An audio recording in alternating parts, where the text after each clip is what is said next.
गूढ़िया मुहब्बतां दा निग्गा सलाम।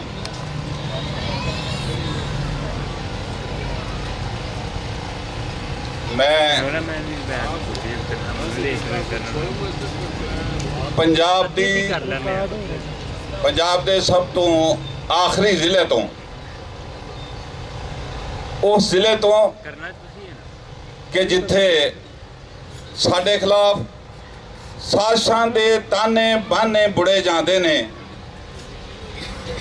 मैं उतों हाज़र होया और पंजाब दे दिल लाहौर जिसलिए आख्या जाता कि जिन्हें लाहौर नहीं वेख्या वो जम्मिया ही नहीं।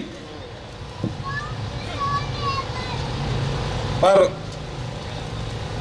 जिन्ना लाहौर असी हुण देखिया, मैं वो जिन्ना ख्वाबे खरगोश के मज़े लैके लाहौर सुत्या पिया या लस्सी पी के सुता पिया, उन्हां ते शायद असी वो किनारियां ते बैठे भी नहीं सुते।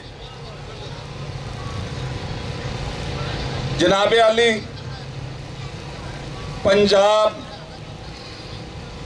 सदियां तो वैरियां दी साजिश का शिकार हो रहा, मगर पंजाब ने कदी भी अपना भरवां पंजाबी होने का सबूत नहीं दिता। जिन्ने भी बाहरों लोग आए उन्होंने पंजाब नूं ताराज किया। पंजाबी सूरमे बिलाशुबा उन्होंने सामने दीवार बन के खड़े हुए।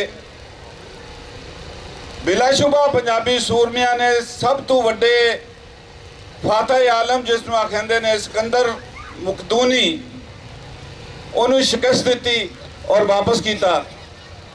मगर पंजाब फिर भी साजिशां दा शिकार होया।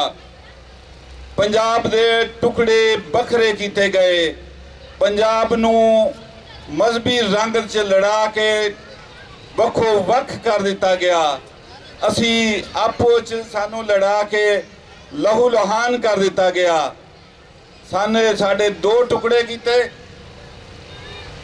मशरकी पंजाब दे दो टुकड़ियां दे विचों फिर उहदे 3 टुकड़े किए, हरियाणा अलहदा कर दिता और हिमाचल प्रदेश अलहदा कर दिता।